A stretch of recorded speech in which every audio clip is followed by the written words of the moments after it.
예수님은 갈릴리로 떠나가시면서 사마리아를 통과하셔야만 하셨습니다. 우리는 본문을 묵상하면서 예수님이 사마리아를 방문하시려고 했던 그 계획이 사마리아에 거주하는 사람들, 특별히 사마리아 여자와 연관되어 있다고 하는 사실을 깨닫게 됩니다.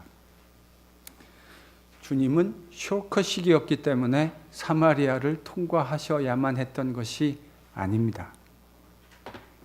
그 땅에 거하는 사람들, 특별히 한 명의 여인을 위해서 그 땅을 방문하시려는 계획을 세우신 겁니다. 사람들의 박수와 환호를 뒤로하고 유대 땅, 중앙 무대를 떠나시는 주님의 마음이 무엇입니까? 사마리아 사람들과 사마리아 여인입니다. 유대인들은 상종도 하지 않으려는 사마리아 사람들에게 아버지의 목마름이 있었기 때문입니다. 사마리아 여자에게 우리 아버지의 마음이 있었기 때문입니다. 이 여자는 정말로 목마른 여자였습니다. 그 목마른 영혼도 예수님을 만나기만 하면 생수가 터져나와 다시는 목마르게 되지 않을 것이라고 하는 사실을 주님께서 잘 아셨기 때문에 주님은 지금 그 여자를 일부러 찾아 나서신 겁니다. 핵심은 생수이신 주님을 인격적으로 만나는 겁니다. 바로 거기에 요한복음이 이야기하는 영생의 비밀이 있기 때문입니다. 그러나 그 여자가 참다운 영생수를 마실 수 있게 되기까지, 즉 우리 주님을 만나서 그분과 인격적인 교제를 하게 되기까지는 반드시 넘어가야 할 것이 하나 있다고 하는 사실을 우리는 본문을 통해서 묵상하게 될 겁니다. 여러분, 먼저 6절을 저희들이 함께 읽겠습니다. 주님께서 지금 길을 가시다가 피곤하셔서 우물가에 앉으셨죠? 요한은 그때가 몇 시쯤 되었다고 기록하고 있습니까? 6시요. 많은 사람들이 이 6시를 유대 시간으로 읽습니다. 그래서 지금 여자가 몇 시에 물을 길러 왔다고 설교를 들으신 기억이 있지 않으신가요? 몇 시에 물 길러 왔다고 들으셨죠? 12시요. 유대 시각으로 계산하면 6시라고 하는 것은 12시 정오가 맞습니다. 틀림없습니다. 그래서 여인이 일반적으로 다른 여인들이 물 길러 오는 시간, 즉 아침과 팔레스틴의 선선한 아침과 저녁 시간을 피해서 지금 아무도 우물에 사람이 없을 것이라고 생각되는 바로 그 시점에 물 길러 정오에 우물가로 나와왔다. 이렇게 아마 해석하는 경향이 있는 것 같습니다. 그런데 저는요, 적어도 요한복음에서 시간과 관련되어서 그러한 해석은 좀 설득력이 떨어지지 않는가 하는 생각을 합니다. 왜냐하면 요한복음에 등장하는 시간이라고 하는 것은 우리가 성경에서 일반적으로 보는 유대 시간이 아니라 로마식 시간표를 따르고 있는 것이 아닌가, 저는 그렇게 생각하기 때문입니다. 왜 그렇게 이야기할 수 있는가? 나중에 저희들이 요한복음 19장을 묵상할 때 이 부분을 더 보게 되기는 하겠지만 오늘 잠시 이 구절 하나만 좀 찾겠습니다. 요한복음 19장 13절 14절입니다. 지금 여러분 19장은 저희들이 다 읽지는 않았지만 예수님께서 빌라도에게 신문을 받는 이야기를 하고 있습니다. 예수님이 신문 받으시는 시각이 몇 시였다고 요한이 얘기하고 있죠? 6시요. 자, 그러니까 이게 만약에 요한복음의 시각이 유대식 시각이라면 지금 몇 시라는 말이 되는 거죠? 12시요. 즉 정오를 의미하는 것이 될 겁니다. 그런데 만약 요한복음이 이야기하는 대로 예수님이 12시에 빌라도에게 신문을 받았다고 한다면 여러분 저희들이 복음서에 예수님이 신문 받으시고 십자가 처형되는 이 이야기가 비교적 자세하게 기록되어져 있지 않습니까? 저는 심각한 모순에 빠지게 된다 이런 생각을 하게 됩니다. 왜 그렇습니까? 예수님이 산헤드린에게 불법적인 신문을 받으신 것은 대략 밤 자정이 한참 넘은 시간으로 저희들이 생각할 수 있습니다.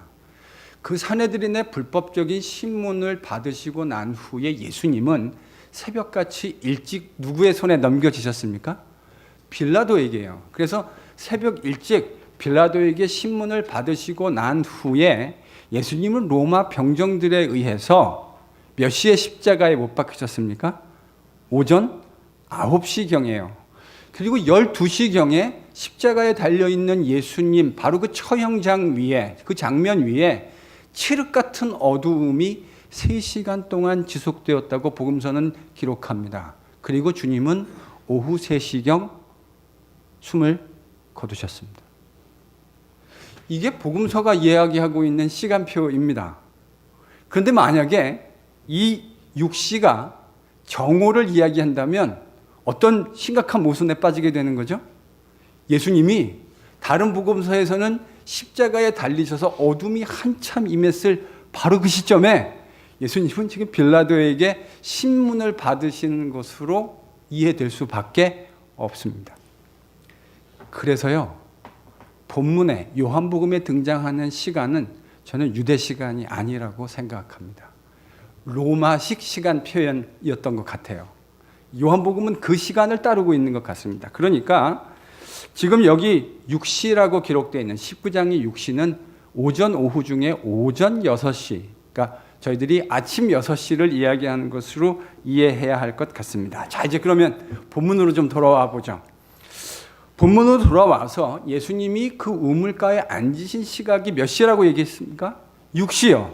그러니까요, 이 6시는 로마식 시간으로 이해하는 것이 더 적절해 보입니다.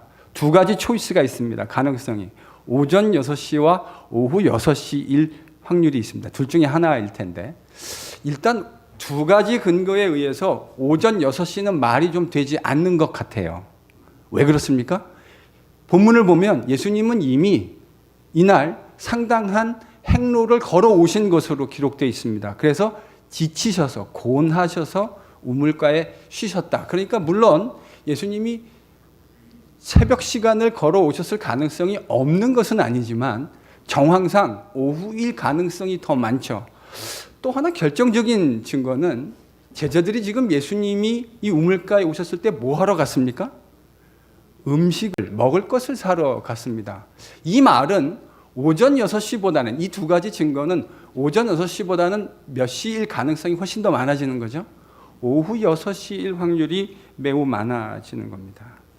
그래서요, 저는 오늘 본문에 나와 있는 이 시간이 흔히 여러분이 들으셨던 12시가 아니라 정오가 아니라 오후 6시라고 이해하셔야 될 것 같습니다. 그게 요한복음이 이야기하는 것 같아요. 그러니까요, 이렇게 되는 거군요.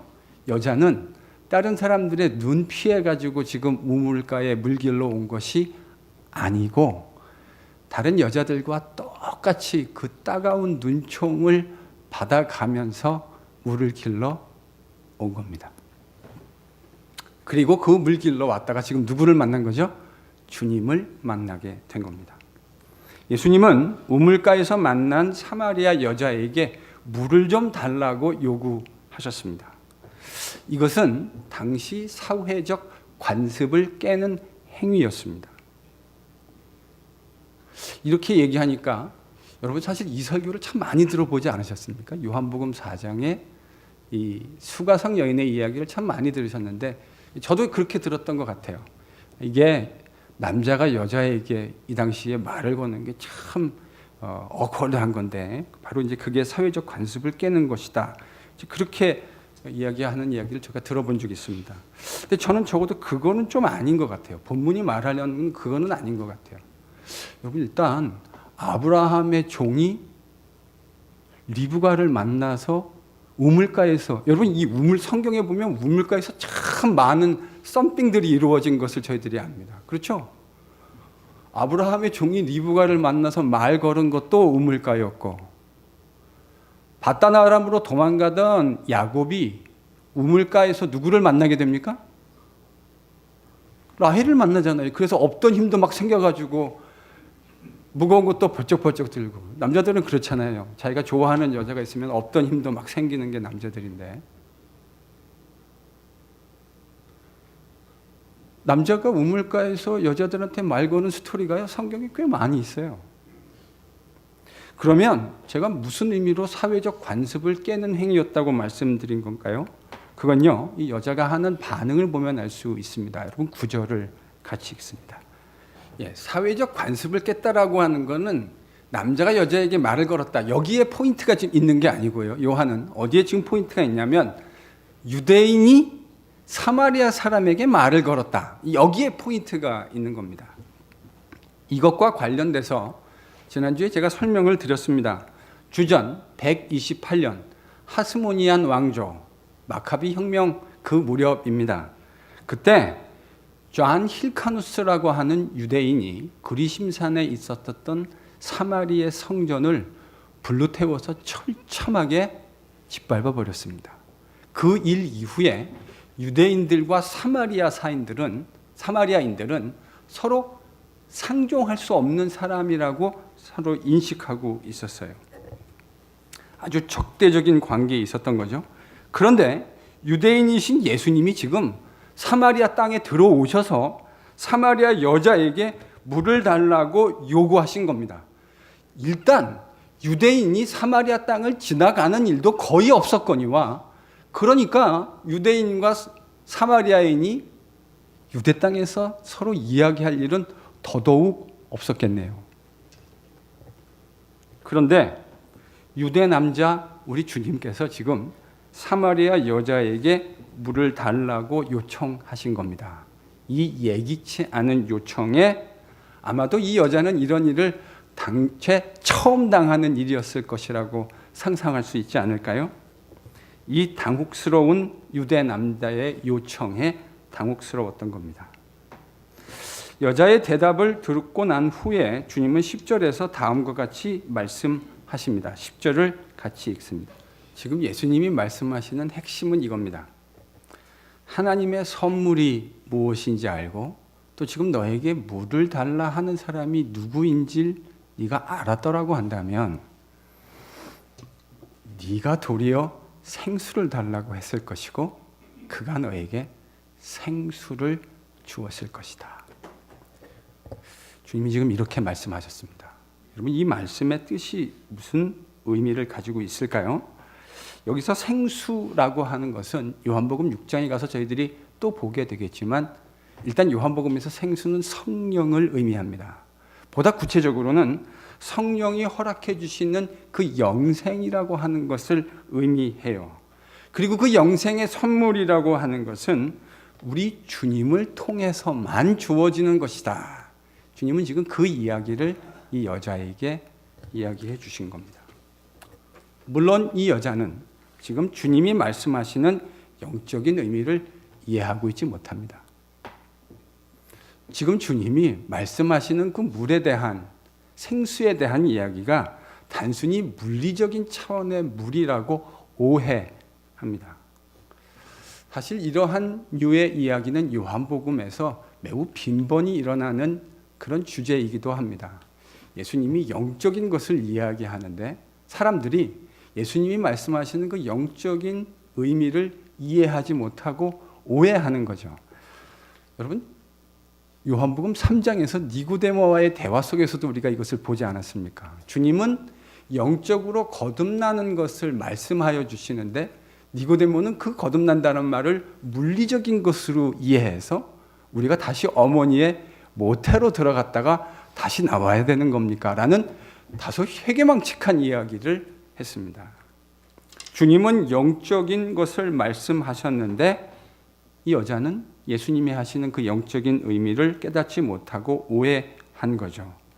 그래서 이 여자는 우물은 깊고 당신은 물을 기를 그릇조차 없는데 어디서 생수를 얻겠느냐고 되물었습니다. 그리고는 12절에서 또 주님께 다소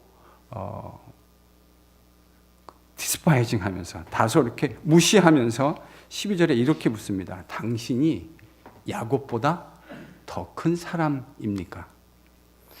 여러분, 당시 어법에서 이와 같은 어법은 늘 아닙니다 라는 대답을 기대하는 질문입니다.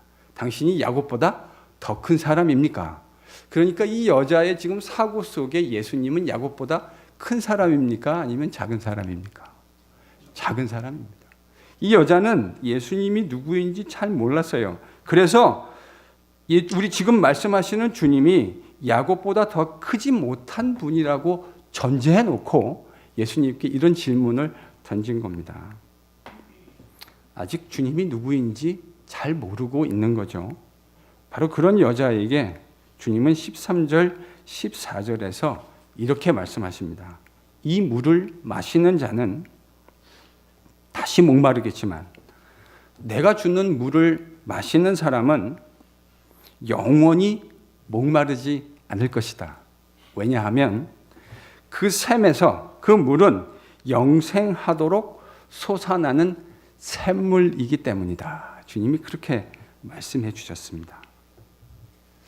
이 말이 무슨 뜻인지 여자가 아직도 잘 깨닫지 못했을 거라고 생각이 들기는 하는데 이 이야기를 듣자마자 여인은 자신에게 그런 물을 달라고 요청합니다. 근데 그 달라고 하는 이유가 참 흥미로워요. 그런 물을 주셔서 목마르지 않게 하시고 그래서 다시는 이곳에 물을 기르러 올 필요가 없도록 그렇게 해 주십시오라고 주님께 요청했습니다. 우리는 이 대목에서 이 여자가 얼마나 큰 영적인 목마름을 가지고 있는가 하는 그 힌트를 얻을 수 있습니다. 어쩔 수 없이 지금 물가에 물을 길러 오기는 했지만 이 여자는 그 물을 길러 오는 그 행위가 정말 피하고 싶은 것이었고 고통스러웠던 일인 것으로 보입니다. 바로 그 얘기를 16절, 18절에서 대화를 통해서 설명해 주고 있습니다. 여러분 16절, 18절도 같이 읽습니다. 지금 여자가 우물가에 물 길러 오는 것이 상당히 부담스럽고 고통스러운 일이었다라고 자기 입으로 이야기했는데 그 이유가 무엇인지가 16절과 18절에 있는 주님과 이 여인의 대화 속에서 저희들이 그 답을 얻을 수 있군요. 이 여자는 남편이 과거에 5명이 있는 여자였습니다. 더 놀라운 건 지금 살고 있는 사람이 있는데 그 남자는 이 여자의 남편이 아닙니다. 물론 우리는 이 여인이 어떤 삶을 살았는지에 대해서 구체적인 정보를 가지고 있지 않습니다. 그래서 이 여자에 대해서 함부로 얘기하는 것은 사실은 좀 조심스러운 일이어야 할 것이라고 생각합니다. 실제로 신약학자들 가운데 이 여자가 어떤 사람일 것인가에 대한 다양한 해석들이 존재합니다. 저는 저희들이 함부로 얘기하는 것에 좀 조심해야 할 필요 있다고 하는 것에 대해서 진심으로 동의합니다. 여인이 어떤 여인인지 우리는 구체적으로 다 알 길은 없어요. 그러나 지금 우리에게 주어진 정보만을 가지고도 대략적으로 이 여인이 어떠한 여인이었을 것인가 하는 부분과 당시 이 가부장적인 사회 속에서 이 여자가 어떤 고통을 감내하고 살았어야 할 것인가 하는 이 부분에 대해서는 제가 여러분에게 더 이상 자세하게 구구절절 설명해 드릴 필요가 없다는 생각을 합니다. 제가 여러분과 던지고 싶은 진짜 중요한 질문은 이겁니다. 지금요, 예수님은 우물가라고 하는 소재, 물이라고 하는 소재를 통해서 영혼의 목마름, 생수, 영생수에 대한 주제로 이 여자와 이야기하고 있습니다. 그런데 그 소재와 주제와 직접적인 연관이 없어 보이는 다소 뜬금없이 지금 누굴 데려오라 그랬어요? 남편 데리고 와라. 여러분 문자적으로 얘기하면 가서 네 남편을 불러서 그러하여금 이 자리에 있게 하라. 이렇게 예수님이 지금 말씀하셨다고요. 다소 뜬금없지 않습니까? 지금 이야기는 물과 영생수와 관련된 물이라는 소재를 통해서 영생이라고 하는 주제를 다루고 있는데 그것과 얼핏 보면 관계없어 보이는 뜬금없이 남편을 데려오라는 주님의 말씀. 여러분 그 의도가 무엇이라고 생각하십니까? 여러분 이 문화권에서 이 여자에게 있어서 이 이슈가 얼마나 뼈 아프고 가슴 아픈 이슈인지 주님이 모르셨다고 생각하십니까? 다 아셨습니다. 이 여자가 이야기를 해주지도 않았는데도 주님은 이미 다 알고 계시지 않았습니까? 우리 주님이 고약한 양반이라 여자의 약점을 들추어내셔서 창피 주고 면박 주시려고 이 이야기를 꺼내신 걸까요? 아닙니다. 그럴 리가 있겠습니까? 우리 주님이 그런 의도로 이 여자에게 남편 데려오라 말했겠습니까? 저는 오히려 그 반대일 거라고 생각합니다. 여자가 온전히 생명수이신 그 주님을 만나고 그 생명수이신 주님으로부터 영원히 목마르지 않는 영생수를 얻어야 하는데 그러기 위해서 반드시 짚고 넘어가야 할 주제였기 때문에 주님이 그렇게 말씀하신 것이라고 생각합니다. 핵심은 이거죠. 요한복음 3장에 나오는 니고데모와의 대화를 여러분 한번 생각해 보십시오. 우리 주님은 죄인들이 영생을 누리기 위해서 어떻게 해야 한다고 니고데모에게 말씀해 주셨습니까? 위로부터 나야 한다. 위로부터 난다라는 말의 의미가 무슨 의미였죠? 성령으로 말미암아 출생한다고 말씀해 주셨습니다. 어떻게 그와 같은 일이 가능하다고 말씀해 주셨습니까? 주님을 믿고 주님을 인격적으로 만나야 가능하다고 말씀해 주셨습니다. 그 주님을 인격적으로 만나서 그분을 구주로 받아들여야만 이러한 영적인 출생이 가능해지는 겁니다. 근데 여러분, 이 영적인 출생이 가능해지기 위해서 주님을 만나고 그분과 인격적인 교제를 해야 한다. 그것이 바로 중생이고 그것이 위로부터 남이고 성령으로부터 남이다 라고 말씀드렸는데 여러분 이와 같은 일이 일어나기 위해서 가장 큰 방해물이 뭔지 아십니까? 어떻게 해야 이런 일이 일어나죠? 주님을 인격적으로 만나야 합니다.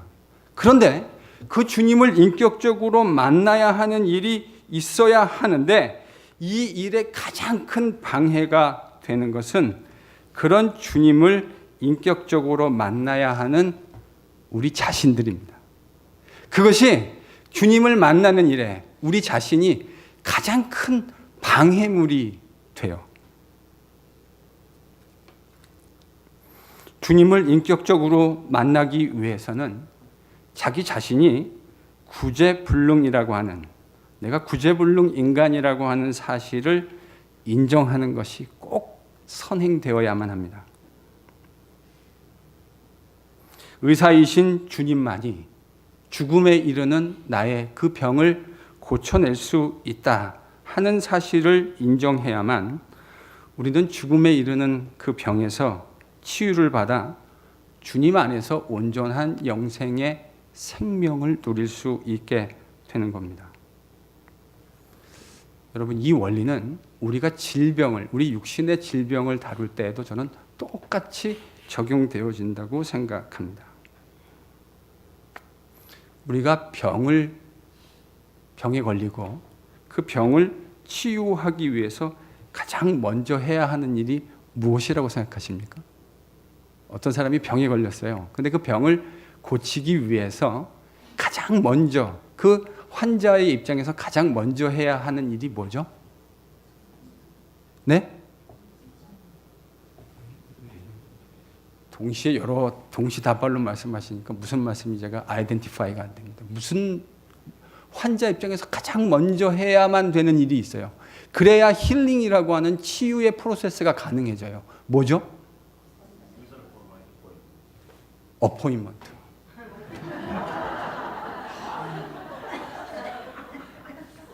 역시 공대생이에요.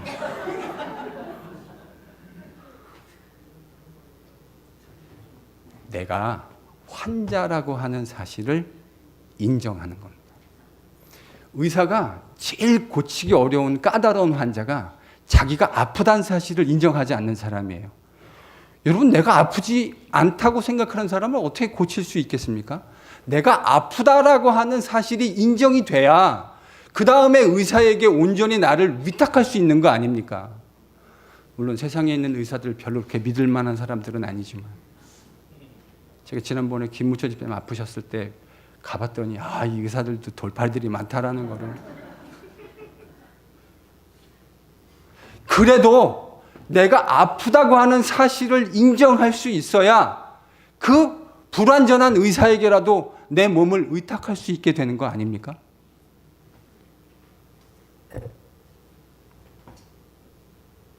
내가 아프다는 사실을 인정하지 않으면 힐링 프로세스는 요원한 일이 되어집니다. 그 사실을 인정하고 도움을 요청해야만 치료라고 하는 것이 가능해지는 것과 저는 정확하게 같은 이치라고 생각합니다. 그런데요, 경험상 사람들이 그것을 인정하는 일이 그리 쉬운 일은 아닌 것 같습니다. 자신이 구제불능 죄인이라는 사실, 주님 아니면 안 된다는 사실, 이 사실을 인정하는 것이 참 쉽지 않은 것 같아요. 주님을 잘 모르는 사람은 제가 보기에 말할 것도 없습니다. 주님을 잘 모르는 사람은 이 이야기에서 저희들이 말해야 할 필요도 없다는 생각이 들어요. 심지어 저는 교회 안에서도 이와 같은 분들을 종종 목격할 때가 있습니다. 제가 이민교회 한 20년 섬겼거든요. 그런데 제가 섬기던 교회 안에서도 그와 모르겠습니다. 제가 그 안에 들어가 보지 않았기 때문에 함부로 이야기하는 것은 늘 조심스럽습니다. 그러나 제가 보기에 그래 보이는 분이 계셨던 것 같아요. 교회는 다니는데 자신들이 꽤 괜찮은 사람이라고 착각하며 사시는 분들을 종종 보게 되는 것 같습니다. 어떻게 착각하고 있다고요? 꽤 괜찮은 사람이라고. 그렇죠.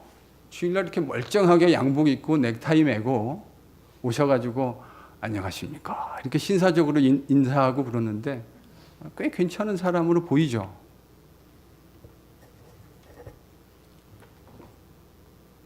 그 안에 어떠한 생각과 어떠한 마음이 있는지는 다 보여주지 않으니까, 보여주어야 할 필요성들이 없으니까 꽤 괜찮은 사람인 것처럼 우리는 착각하게 됩니다. 나도 그렇게 생각할 때가 있고 내가 만나는 분들도 그렇게 생각하시는 분들이 계신 것 같아요. 근데 여러분, 그거는 아시죠? 그렇게 착각하며 사는 사람은 진정한 의사이신 우리 주님을 통해서 치료받을 수 있는 가능성 자체가 원천적으로 봉쇄된다고 하는 사실을요.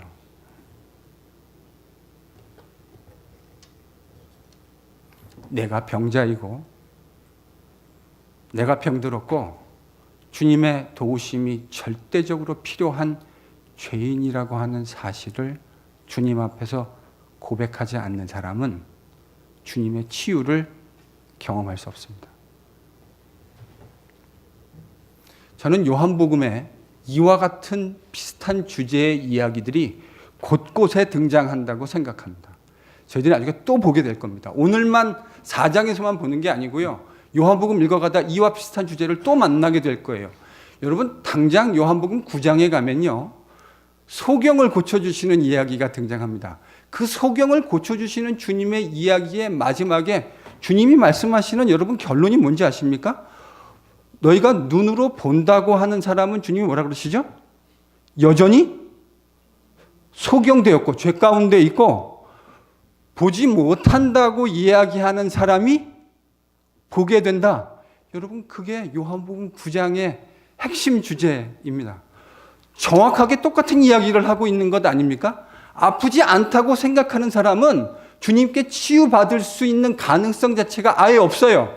내가 아프다는 사실, 구제불능이며 주님의 도우심이 필요한 죄인이라는 사실을 깨닫는 사람만 영혼의 온전한 치료자이신 주님의 치유를 경험하게 되는 겁니다. 믿으실 수 있는 은혜가 있기를 바랍니다.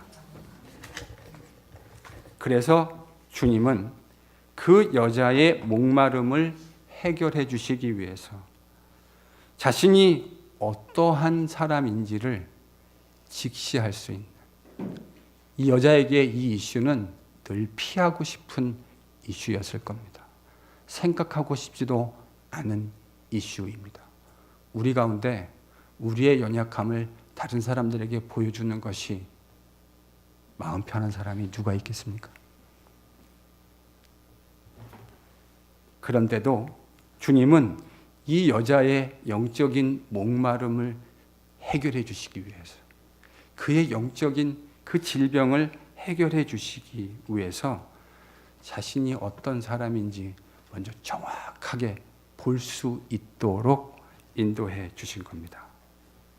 가서 내 남편을 불러오라 라는 주님의 말씀은 정말 문자적으로 남편을 불러다가 이 자리에 세우라는 말씀이 아닙니다. 주님은 그런 의도로 그 여자에게 남편을 데려오라 말씀하신 것이 아닙니다. 그럼 무슨 뜻이죠? 네가 어떤 사람인지, 네가 얼마만큼 소망 없는 사람인지 깨닫게 해주시는 우리 주님의 따뜻한 부르심입니다. 목마른 여자의 영혼을 영생수로 적셔주시려는 그 주님의 사랑의 부르심입니다. 사망의 그늘에서 늘 신음하고 살 수밖에 없었던 여자를 살려주시려는 주님의 치료의 부르심입니다.